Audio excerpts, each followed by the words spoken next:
Comienza Miserere Mei, programa cofrade realizado por la Parroquia de la Inmaculada Concepción de la Carlota y Radio Carlota.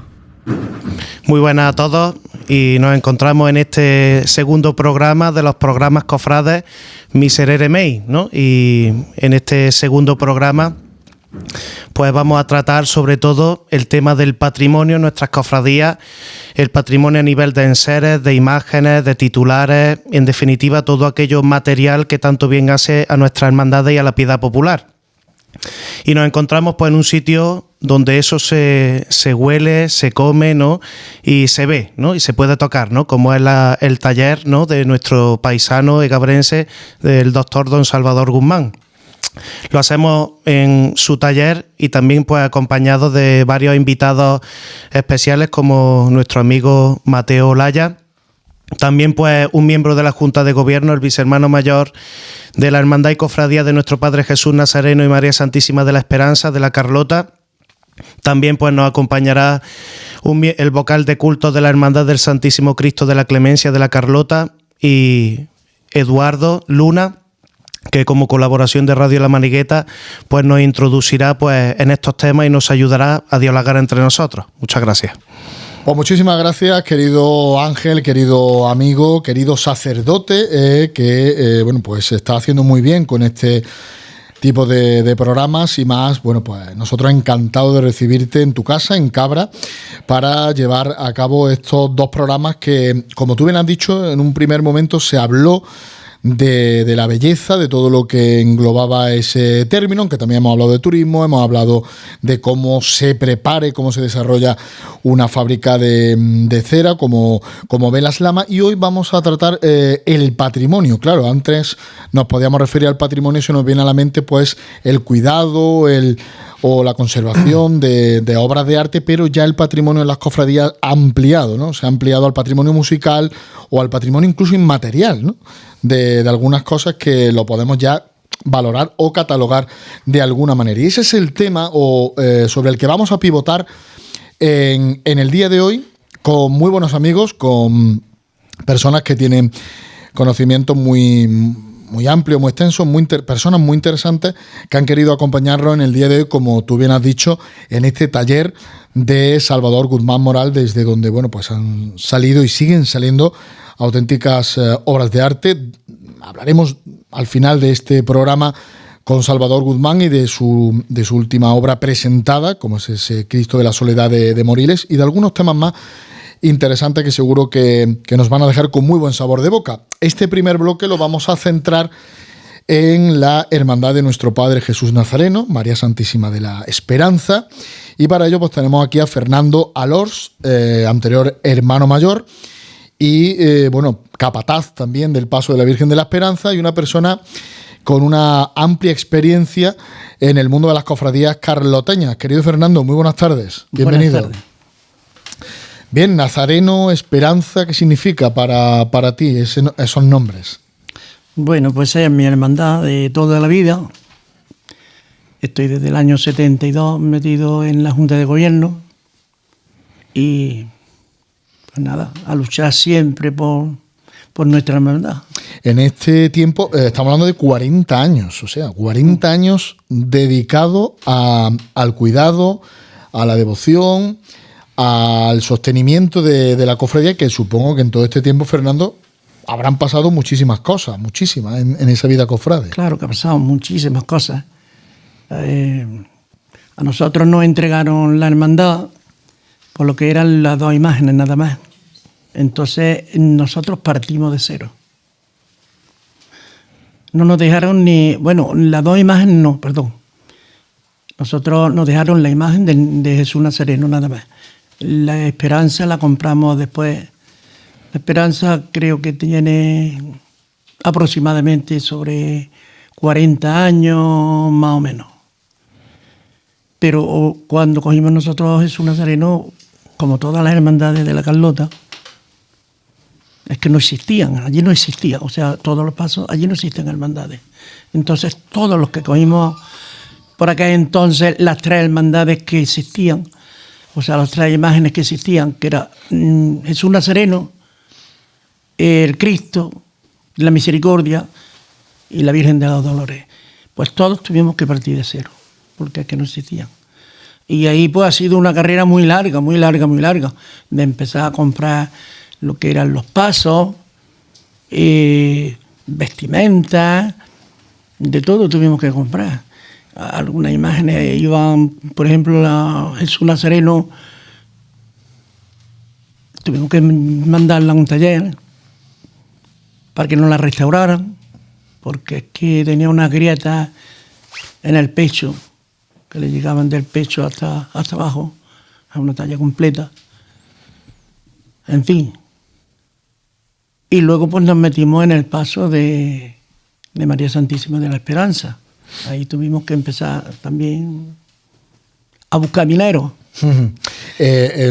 Como bien has dicho, en La Carlota no hay una larga tradición cofrade ni nada de eso, porque es verdad que en comparación con otros municipios de la provincia de Córdoba, La Carlota es de muy reciente creación. Aún así, bueno, pues está cogiendo su sitio, su momento, se está comenzando a acercar la gente a las hermandades, y como peculiaridad de esta cofradía es que puede ser de los pocos nazarenos que procesionen un día que no es el Viernes Santo, sino que procesiona el Jueves Santo por la noche. Se da un caso también en Pozo Blanco, que el nazareno sale el Martes Santo. Son dos casos singulares, y en este caso pues el nazareno de La Carlota junto a la Virgen de la Esperanza procesiona en la noche del Jueves Santo. Bueno, pues eso también lo voy a explicar un poquito. Muy bien.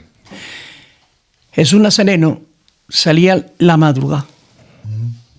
Salía de madrugada, como usted ha dicho bien, con la Virgen de los Dolores. Salía.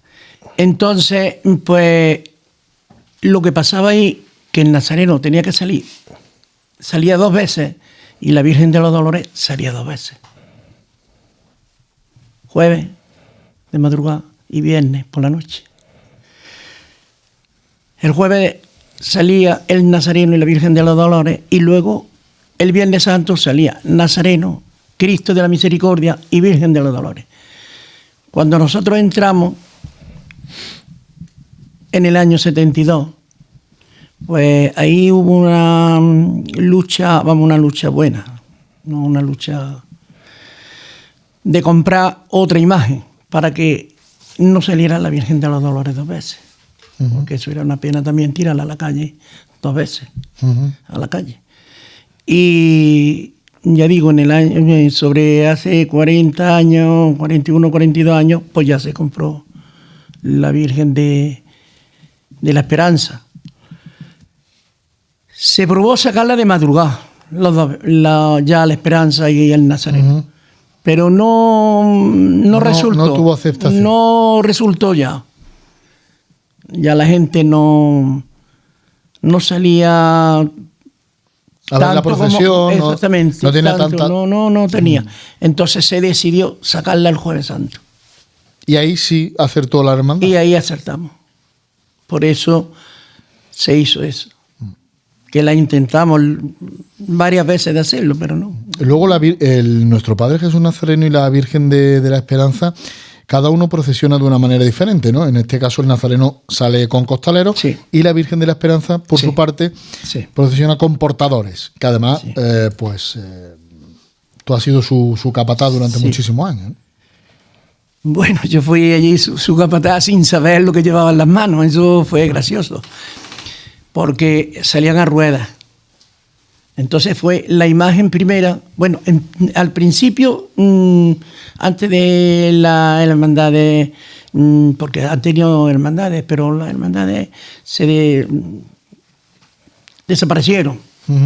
Y estuvo muchos años sin hermandades. Y cuando se creó de nuevo, pues se le pusieron ruedas. Estuvo muchos años saliendo en ruedas, por lo menos 20 años salieron en ruedas. Entonces un grupo de jóvenes, de chavales jóvenes, pues dijeron, la Esperanza va el año que viene a hombros, como le llamamos nosotros. Y en el 94, por primera vez, se volvió otra vez a hombros. Y yo entonces cuando entré de capataz en el paso ese, sin saber nadie nada, Yo de aquello era... Yo en la hermandad lo único que sabía y sé es recaudar dinero, nada más. Bueno, es importante. Nada más. Eso lo sabe. Esa labor es importante. Todavía sigo con casi 75 años que tengo ya. Voy a cumplir este año. Sigo. Pero Fernando, ¿dónde se va a estar mejor que ahí? Bueno, pues por eso estoy. Por eso estoy. Actualmente, ¿con cuántos hermanos cuenta la hermandad del Nazareno? La hermandad del Nazareno cuenta sobre 400 a 500, creo que no llegamos. ¿Y cuántos procesionan aproximadamente? ¿La mitad? No, yo creo que no. Yo creo que entre la Virgen y el Nazareno pueden salir sobre 150. No creo que a 200 llegue. ¿Y cómo vive el pueblo ese día? Porque el Nazareno tiene mucha predicación en la mayoría de pueblos de la provincia de Córdoba, pero ¿cómo vive el pueblo la salida del Nazareno? Que sabemos que, bueno, el Cristo de la Misericordia, pues es la imagen, digámoslo así, el patrón, si no me equivoco, sí, de la localidad. Sí, el patrón. Tiene esa repercusión, pero ¿cómo vive la gente el Jueves Santo allí? Pues yo creo que bien. Sí, vive con fe y yo creo que sí, que va... Que va en buena línea. Buena línea, sí. Y de cara al futuro, la nueva Junta, la Junta de Gobierno actual, ¿qué planes tiene? ¿Qué ideas? ¿En qué está ahora mismo centrada esa Junta de Gobierno? ¿En el paso del Nazareno? ¿En Casa de Hermandad? ¿O en otro tipo de cosas? Casa de Hermandad para nosotros va a ser imposible. Eso sí que va a ser imposible.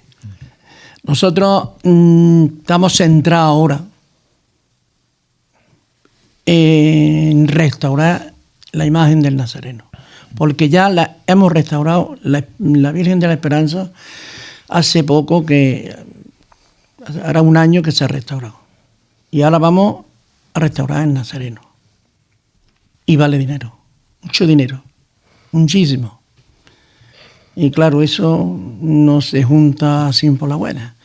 Y luego, pues si podemos hacerlo, que lo tendremos que hacer, pues queremos terminar el paso del Nazareno.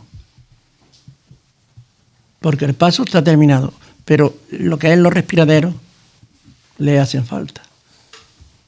Los respiraderos que lleva ahora mismo son de terciopelo y queremos hacérselo de madera. ¿Y la cofradía cómo es el día a día de la cofradía con respecto a su relación con la parroquia? Hombre, yo creo que es buena, ¿no? Nosotros, como todas las cofradías de la Carlota, yo creo que son buenas porque colaboramos en todo lo que nos pide. En todo. Nosotros siempre estamos, las hermandades de la Carlota, yo no voy a hablar ya más que la de Jesús Nazareno y la Esperanza, voy a hablar de todas. Cuando la parroquia necesita algo, ahí estamos. Hacemos una operación kilo grandísima, que eso es para Cáritas. Y ahí colaboramos todos. Y luego todas las ayudas que nos piden, unos podemos dar más, otros podemos dar menos, pero ahí estamos. Siempre estamos. Y luchando día a día para mantener la cofradía, que ya es un mérito en los tiempos que corren. Pues, querido Fernando,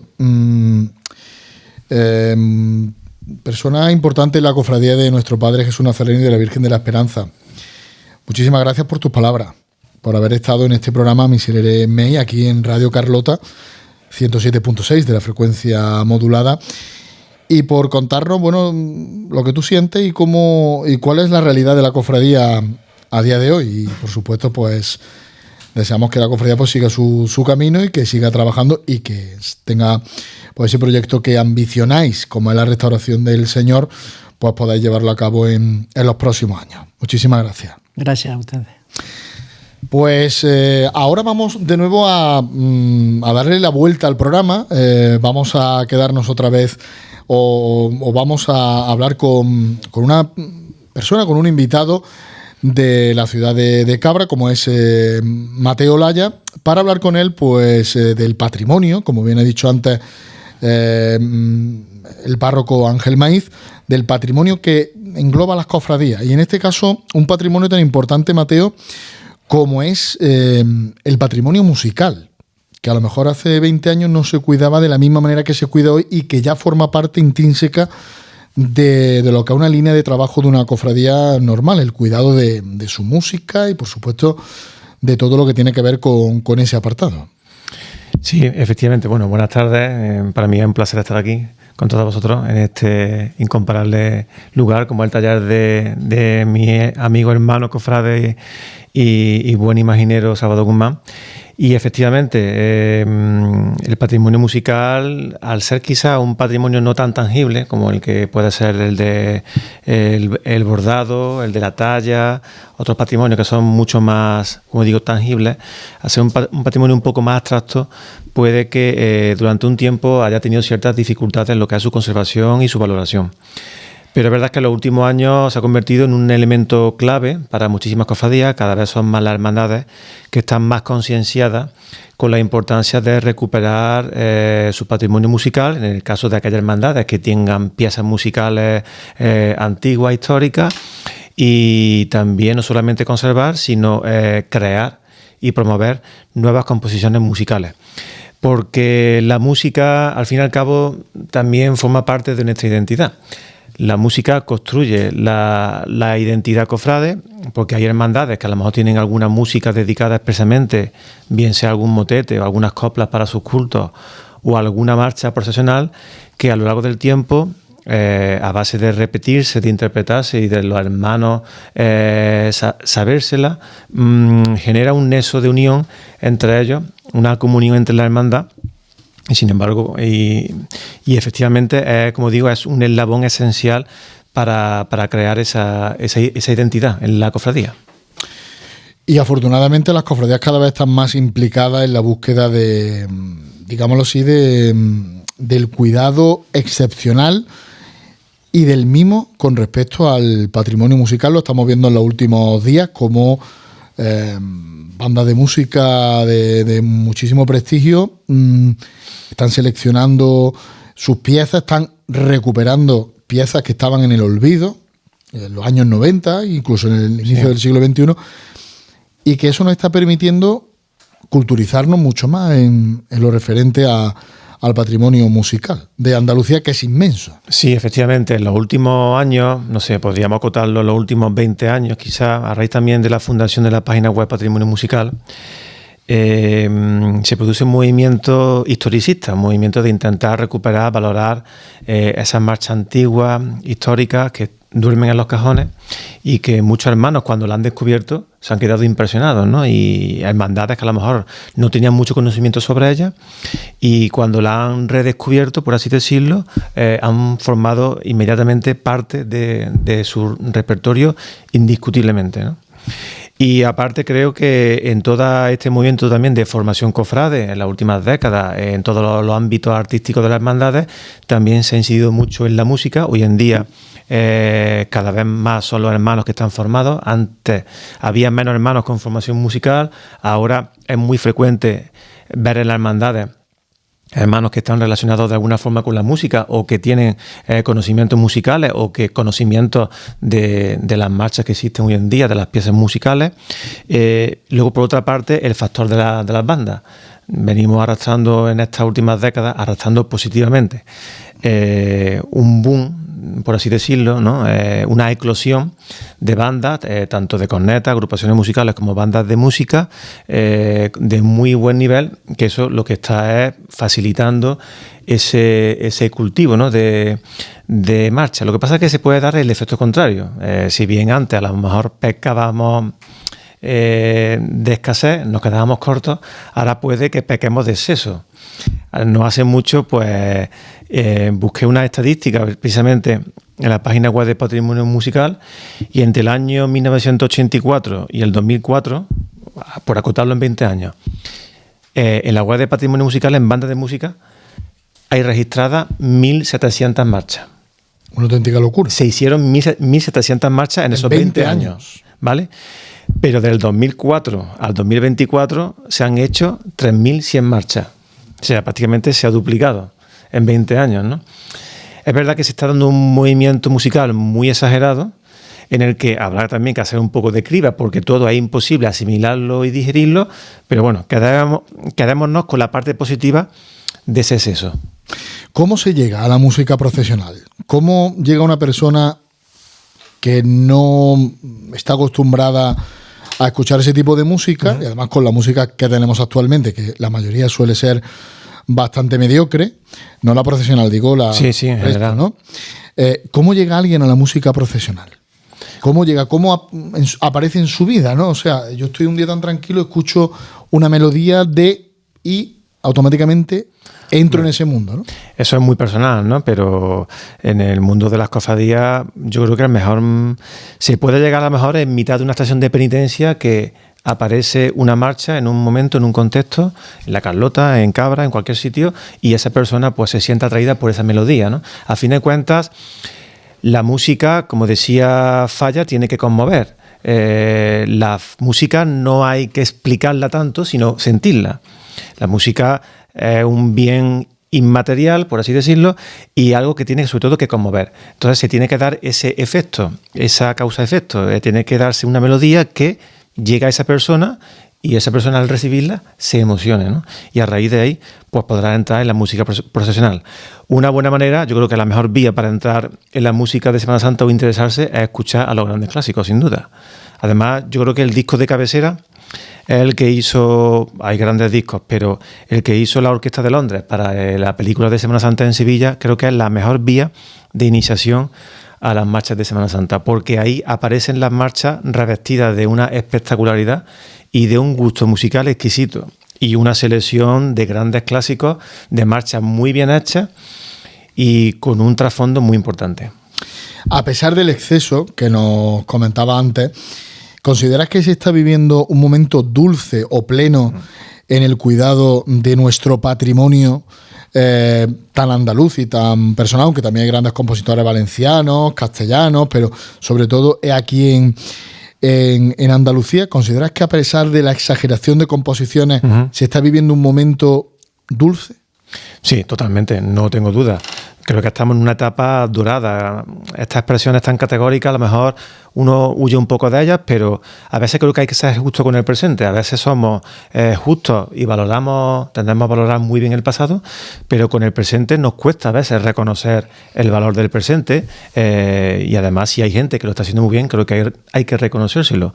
Y hoy en día vivimos una etapa dorada en cuanto a intérpretes, es decir, a bandas de música, agrupaciones musicales y cornetas, pero a bandas en general, y una edad dorada en cuanto a compositores. Nunca se habían juntado tan buenos compositores en un mismo espacio de tiempo. Es decir, ahora mismo creo que tenemos este espacio de tiempo el que más reúne a buenos compositores de la historia. Y todos ellos bebiendo de los grandes clásicos. Claro, por supuesto. En definitiva, ¿no? Todos influidos por los grandes clásicos, en los tres géneros, ¿no?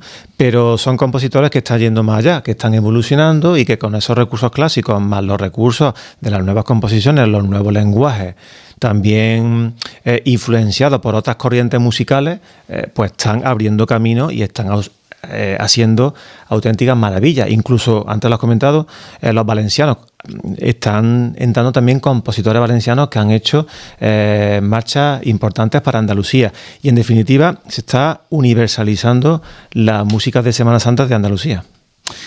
Mateo Laya Marín, muchísimas gracias por habernos acompañado aquí en el día de hoy en este programa Miserere Mei, Radio Carlota 107.6, hablando del mundo de las hermandades, hablando del mundo de las cofradías.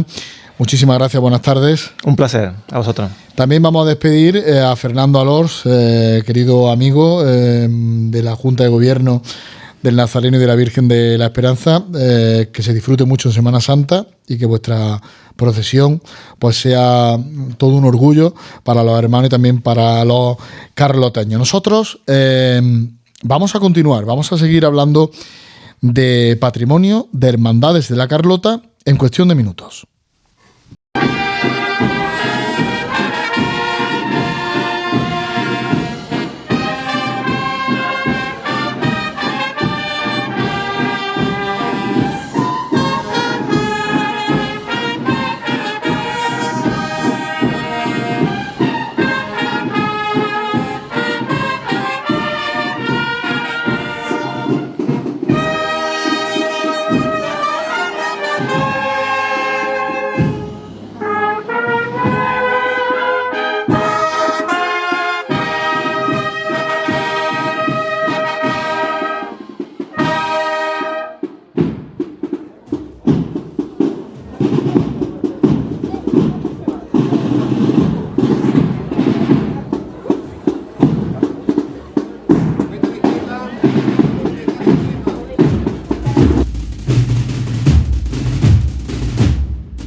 Miserere Mei son los programas cofrades que estamos pues emitiendo en este día aquí en Radio Carlota 107.6 de la frecuencia modulada, en colaboración con radiolamanigueta.com, la radio cofrade desde el corazón de Andalucía. Y estamos en el taller de Salvador Guzmán Moral, un taller que tiene mucha historia, tiene mucho recorrido, mucha historia, muchas vivencias de las que vamos a hablar dentro de unos minutos, pero vamos a seguir hablando de hermandades carloteñas, en este caso de la Cofradía de la Clemencia, que por cierto es la protagonista del cartel de la Semana Santa del año 2024 en esta bellísima localidad de nuestra provincia. Tenemos con nosotros a Cristóbal Baena, que es el vocal de cultos de esta joven hermandad de la Clemencia. Cristóbal, muy buenas tardes. Buenas tardes.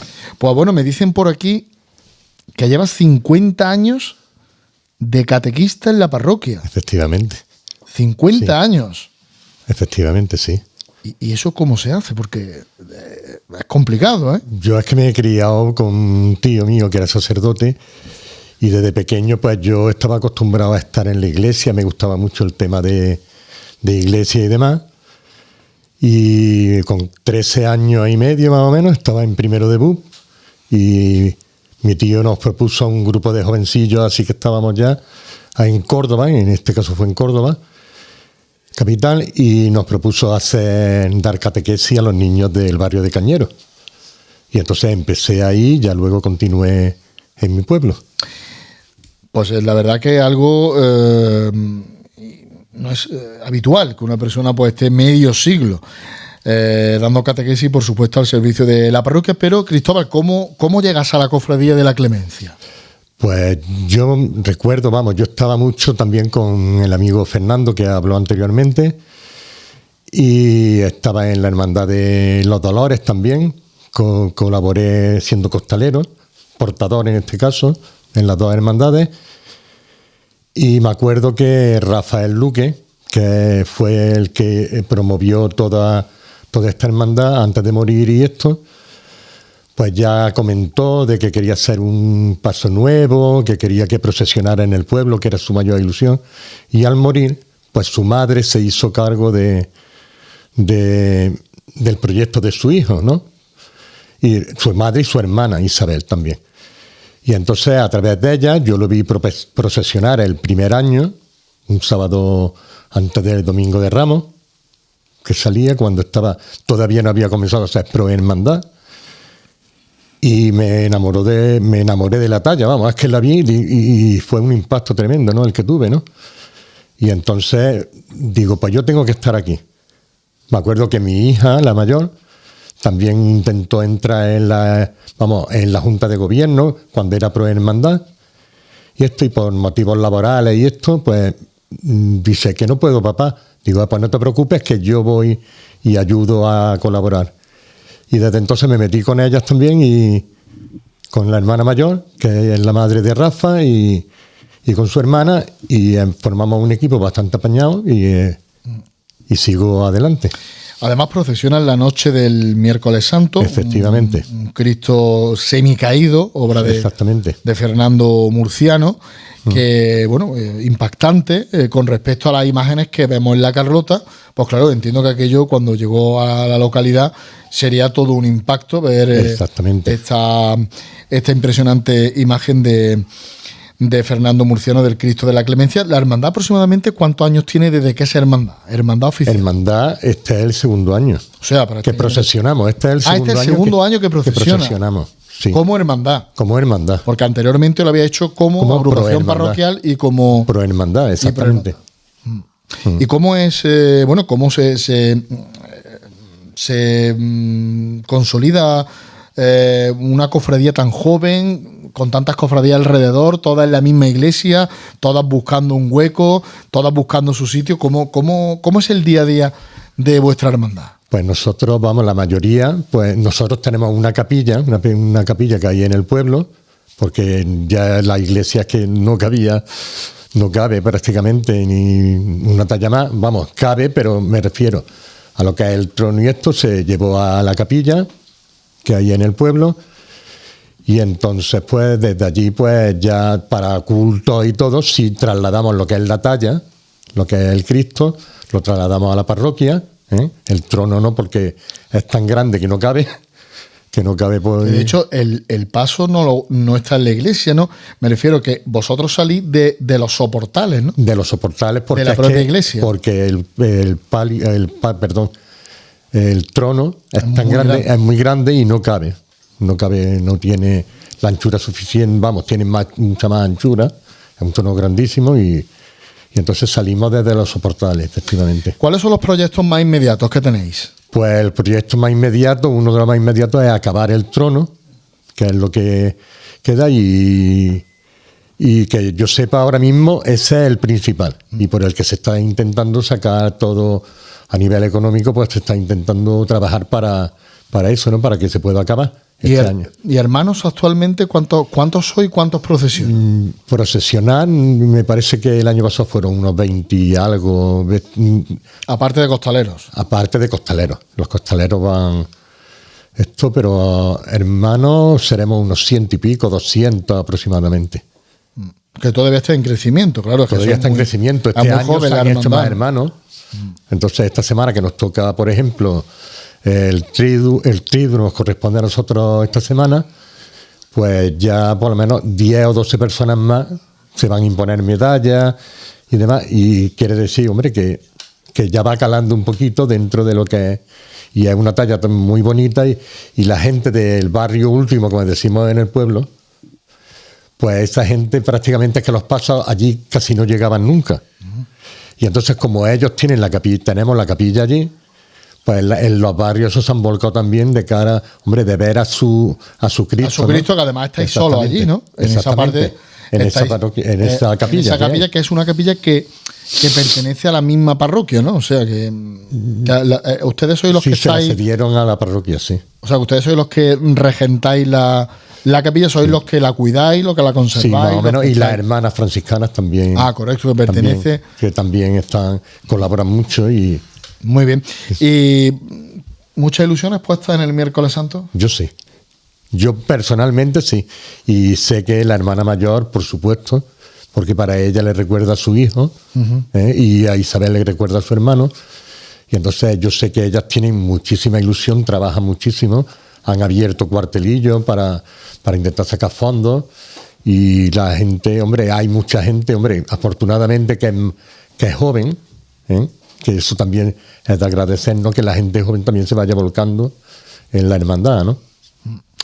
Pues Hermandad de la Clemencia, protagonista del cartel de la Semana Santa del año 2024 en La Carlota, procesionan en la tarde-noche del miércoles santo, una hermandad jovencísima, con pocos hermanos, pero que poco a poco pues irán cogiendo su sitio en ese miércoles santo carloteño. Querido Cristóbal Baena, muchísimas gracias. A vosotros siempre.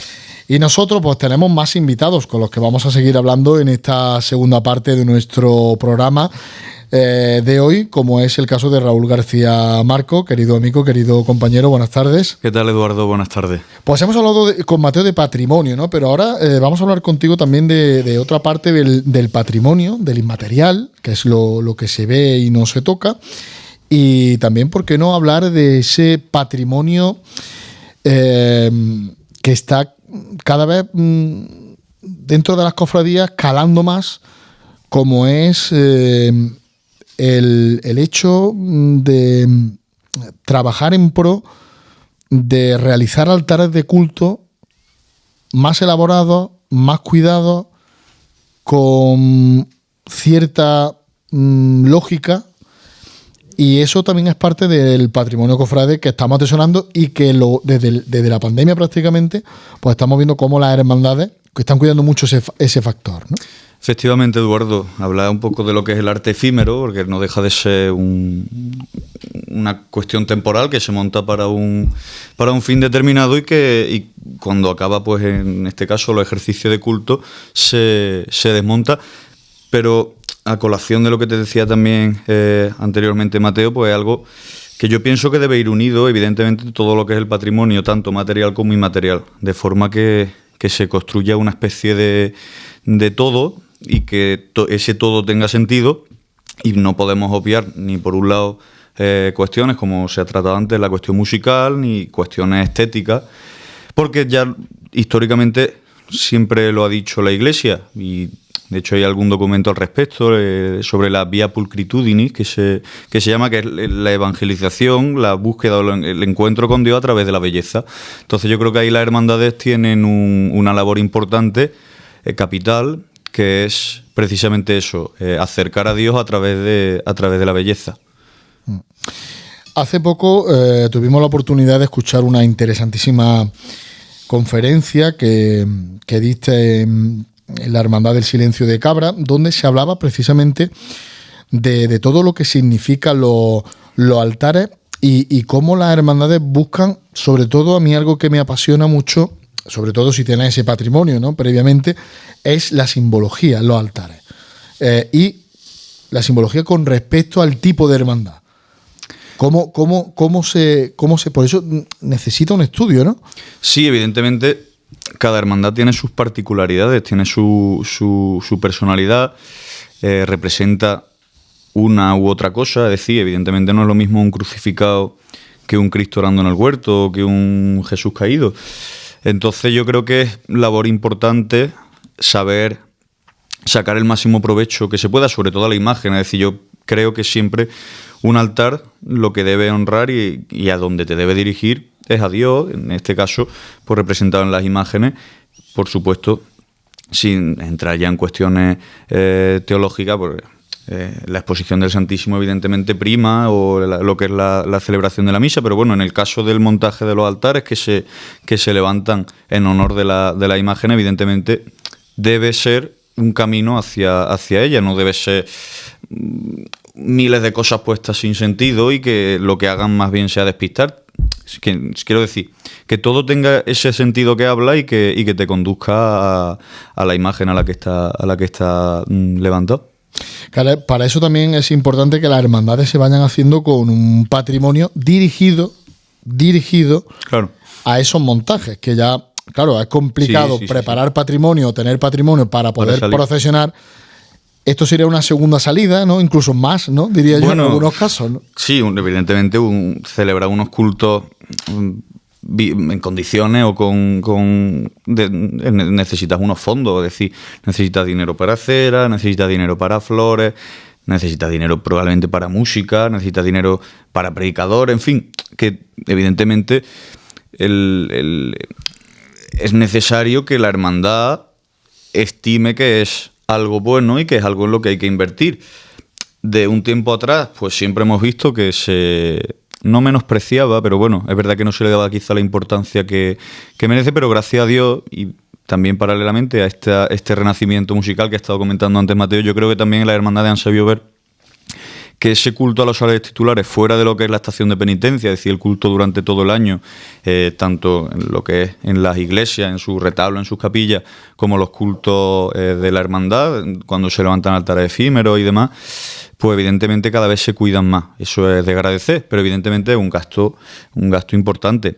Todas las hermandades no tienen las posibilidades a lo mejor de tener pues una candelería para culto, un plan de altar o un dosel y de hecho ahí reside también la grandeza de las hermandades, que lo vemos aquí y en todos sitios, que es el hecho del préstamo de enseres entre hermandades y que se da en absolutamente todos sitios. Quiero decir, no en Cabra o en La Carlota o en Córdoba, en Sevilla. Es decir, algo que también... Que es habitual. Es habitual, es beneficioso, pienso yo, y también engrandece a las hermandades. ¿Dónde surge toda esta eclosión de altares? ¿En qué momento de la historia las hermandades deciden construir esos altares espectaculares que vemos en fotografías principalmente del siglo XX, ¿no? Pues los altares de aparato, que viene a ser un poco de donde vienen, evidentemente surgen especialmente en el barroco. Quiero decir que es cuando surge todo. Surge también como parte de la pompa civil, quiero decir, cuando se levantan monumentos, incluso los monumentos funerarios. Los primeros orígenes, y también se trató eso en la conferencia, y de hecho quedan algún resquicio, el tema de los altares de monumento del Jueves Santo, que en la Catedral de Sevilla hay fotografías de paso de Semana Santa pasando por el altar del monumento, que era enorme, o sea, llegaba prácticamente a las bóvedas de la catedral. Y a raíz de eso, pues también los altares funerarios que se dedican cuando fallecía algún rey, hay algunos ejemplos de algunos grabados. Y a raíz de ahí, pues evoluciona y las hermandades lo toman también como algo propio y comienza esa parte de lo que es los altares efímeros en el mundo de las hermandades. Evidentemente, en algunos sitios más desarrollados que en otros, de algunos sitios que dan más constancia fotográfica o documental que de otros, pero más o menos es verdad que en lo que es en el mundo, quiero decir, en todo el orbe católico es algo que se ha dado y se mantiene, y también precisamente eso se trató porque era curioso. Nos vamos a Italia, por ejemplo, y hay monumentos que ellos llaman los tríodos de difuntos, que se asemejan mucho o que siguen un poco lo que son los cánones que de las cofradías españolas y andaluzas especialmente sobre el montaje del altar. Mucho uso de cera, porque incluso la propia iglesia, quiero decir, las hermandades no son ajenas a la iglesia, dentro de la rúbrica católica, por ejemplo, en la Instrucción General del Misal Romano vienen diversos puntos que hablan del uso de la cera, el predominio de la cera sobre la flor, refiriéndose, cierto, al altar para la celebración de la misa, pero del que evoluciona, del que parte. Porque claro, no podemos obviar que antes, cuando la misa se celebraba ad orientem, lo que era el altar efímero era una continuación del altar donde se celebraba la misa. Es cierto que eso pierde un poco de sentido, o de al menos cómo se concibe en la época cuando la mesa es exenta de altar, pero bueno, más o menos las hermandades, como siempre, buscan los resquicios y se salvan y se sigue levantando, gracias a Dios. Un tema interesantísimo, después un tema para dedicarle varios programas para hablar de este tema tan interesante, pero bueno, el tiempo apremia en este día. Y bueno, querido Raúl García Marco, gracias por tu exposición, breve pero intensa. Muchísimas gracias, Eduardo, la verdad que es un placer hablar contigo y colaborar también pues con el pueblo de La Carlota, con Radio La Carlota y con su párroco. Muchísimas gracias. Pues vamos a cerrar este ciclo en Cabra, y lo vamos a hacer con el anfitrión de este lugar en el que nos encontramos. Es el taller de, como hemos dicho al principio y antes de comenzar este segundo bloque, de nuestro buen amigo y artista Salvador Guzmán Moral, que nos ha abierto las puertas de su casa, de su taller, y estamos encantados. Aquí podríamos estar el tiempo que hiciera falta haciendo programas y escuchando pues temas tan interesantes como los que estamos escuchando en el día de hoy. Salvador, buenas tardes, gracias por estar aquí, por abrirnos la puerta de tu casa. Muy buenas tardes a todos y por mí encantado. Ya hacía tiempo que no veníais por aquí. Quizás de los últimos que vinieron fue nuestro buen amigo y común amigo Eusebio Muriel, que le gustaba venir todas las cuaremas por aquí. Luego en los tiempos de pandemia, ¿te acuerdas que llegamos a hacer un programa en el instituto? Y bueno, ya hacía tiempo que no venían por aquí micrófonos de personas amigas, y en este caso, bueno, daros a todos la bienvenida a este humilde taller, que bueno, ya cumplimos 40 años en este mundo, y yo oyéndote a ti y oyendo a Raúl, bueno, se me asaltan muchos recuerdos, ¿no? Y me veo como tú con el micrófono delante en Radio Ser Subbética hace ya 30 y pico años, y veo que los temas van evolucionando, y lo que entonces era una lucha encarnizada por hacerse un hueco, ahora ya es toda una realidad cultural, que es la Semana Santa, como fenómeno universal, como ha dicho Raúl. Y yo, que me muevo más en ambientes sevillanos que en los ambientes propios de mi localidad, pues estoy realmente entusiasmado por acogeros hoy aquí y por disfrutar de la compañía de Cristóbal, de Fernando y de todos los amigos de La Carlota y del párroco, que es el alma mater de todo este movimiento carloteño, cofrade, gabrense. En fin, estamos todos aquí reunidos y para mí es una gran satisfacción. Además, en La Carlota eres conocido porque has trabajado sobre imágenes muy, muy importantes como el patrón, ¿no? El Cristo de la Misericordia, y recientemente también creo que se restauró San Pedro, si no me equivoco. San José. Y bueno, La Carlota pues has vivido de cerca, ¿no?, el trato también con estas personas que nos visitan y que te trajeron pues su bien más preciado, ¿no?, como es su patrón, el Cristo de la Misericordia, una obra, por cierto, muy interesante, ¿no? La verdad es que, bueno, ya son muchos pueblos, son muchas parroquias, son muchos amigos y tengo un recuerdo bastante entrañable de los amigos de la Carlota, de cuando restauramos el Cristo de la Misericordia, realmente una imagen muy buena, de una factura impecable que estaba bastante mal y que en su momento, bueno, pues nos sirvió un poco de entrada en el patrimonio, en este caso religioso, de la Carlota. Luego hicimos también la Virgen del Rosario y luego últimamente San José y el Niño, una imagen también muy interesante de la que tendremos noticias que hablaremos próximamente, pero en fin, de momento no podemos adelantar muchas cosas. Y bueno, y ahí seguimos en la Carlota a través de Ángel, en otras poblaciones, como bien sabe, ahora andamos mucho por Baena, por Moril, en fin. Sí, es un tema que ha sido noticia en los últimos días y que, bueno, pues ha tenido cierta repercusión, ¿no?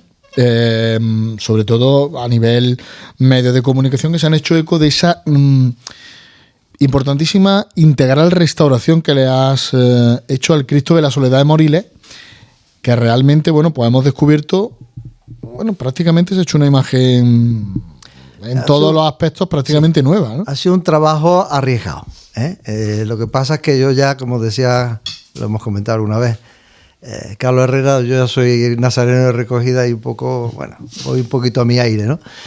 Y la idea de esta intervención en Moriles pues obedecía un poco a la necesidad que tenía la cofradía de renovar una imagen que no tenía un valor artístico importante y que, sin embargo, era una imagen titular, ¿no? Y aquí encontramos un tema, hablando de otros temas importantes patrimoniales, cuando una imagen es titular de una hermandad, el reemplazarlo por una imagen nueva puede ser un poco caótico incluso, ¿no? No es la primera vez que se reemplaza una imagen. Genera una crispación, claro, dentro del seno de la cofradía. Y existe, claro, división, porque yo soy de la opinión de que independientemente del valor artístico de una imagen religiosa, hay algo que denominamos nosotros en historia del arte, pues eso, la unción sacra, ¿no?, que decía Hernández Díaz, ese algo divino que tienen ciertas imágenes que mueven a la devoción popular. Y eso puede hacerlo una imagen artísticamente insuperable o una imagen discreta, ¿no? Y es la prueba evidente de esa Judas Tadeo de la Hermandad del Silencio de Sevilla, está claro. Está claro. En fin, que mueve esa imagen que no mueven otras, ¿no? Entonces yo tengo también algunas experiencias en sustitución de imágenes nuevas y es un asunto un poquito complejo. Y aquí podríamos, hemos tirado por la vía de medio, ¿no?, que es coger una imagen que no tenía un valor artístico importante y que devocionalmente también estaba dando problemas, tomarlo casi como si fuera soporte y hacer una imagen nueva, ¿no? Es una apuesta un poco arriesgada, pero yo creo que ha resultado bastante bien, porque además tenía el acicate de que su cotitular era una Virgen de Buisa, del año 72, efectivamente, impresionante, de la Virgen de la Soledad, y entonces, bueno, las diferencias artísticas, estéticas eran insalvables. Así que, bueno, hemos tirado por la calle del medio, hemos hecho una recreación basándonos un poco en la estética de Buisa y en los conocimientos que hemos adquirido en los últimos años a través de mi maestro Juan Manuel Miñarro, y yo creo que hemos hecho una imagen muy interesante que ha tenido muy buena aceptación, y por lo que me llega incluso del obispado, hasta el propio obispo se ha interesado por la intervención, que ha sido de su agrado, porque hemos recuperado una devoción con todo lo que conlleva una imagen religiosa. Y aparte en Moriles, que hace poco pues también se presentaba, se bendecía hace un año, creo, si no me equivoco, el Cristo de la Coronación de Espinas, que también su cofradía pues está trabajando muchísimo y ha caído, como suele decir, de pie, sí, y está funcionando también muy, muy bien la propia cofradía con este Cristo de la Coronación, Cristo impactante también, muy interesante, con todos los símbolos, heridas de la Sábana Santa, ¿no? Y lo que decía Raúl antes, ¿no? Y simbología. Ahora nos movemos culturalmente en otros presupuestos y las imágenes tienen que tener mucha comunicación y tienen que tener muchos elementos, ¿no? Y muchos detalles. Ahora las cámaras fotográficas acceden a cualquier rincón de la imagen y hay que cuidarlo todo. En fin, son planteamientos estéticos nuevos y no por nuevos, pues también son muy interesantes. Pues lo mismo hay que hacer más programas, querido Ángel Maiz Tejero, ¿eh? Esto se queda corto. Yo siempre digo que con los primeros espadas que traíamos hoy sabía que esto iba a ocurrir. Pues no hay más tiempo, no tenemos tiempo para más y vamos a despedir ya a nuestros invitados. Cristóbal Baena, vocal de culto de la Hermandad de la Clemencia, gracias por habernos acompañado. Buenas tardes. Igualmente. Raúl García Marcos, muchísimas gracias por habernos acompañado. Buenas tardes. Gracias a ti siempre. Y Salvador Guzmán Moral, pues muchísimas gracias por abrirnos las puertas de tu taller y por habernos acompañado en el día de hoy, aunque ha sido breve, pero bueno, tendremos ocasión de seguir hablando de temas tan interesantes como los que hemos tenido oportunidad de tratar. Muchísimas gracias y buenas tardes. Hasta luego, gracias. Pues hasta aquí llegamos. Saludos, cofrades y cordiales de Eduardo Luna. Ha sido todo un placer estar aquí en los micrófonos de Radio Carlota. Y bueno, pues para lo que necesitéis, por aquí estamos. Gracias por todo y a seguir viviendo la Semana Santa en la Carlota. Hasta aquí Miserere Mei, presentado por Ángel Maiz. Sonido José Ángel de la Fuente. Edición y montaje Rafa Guerrero. Colabora Radio La Manigueta. Produce Radio Carlota, emisora municipal.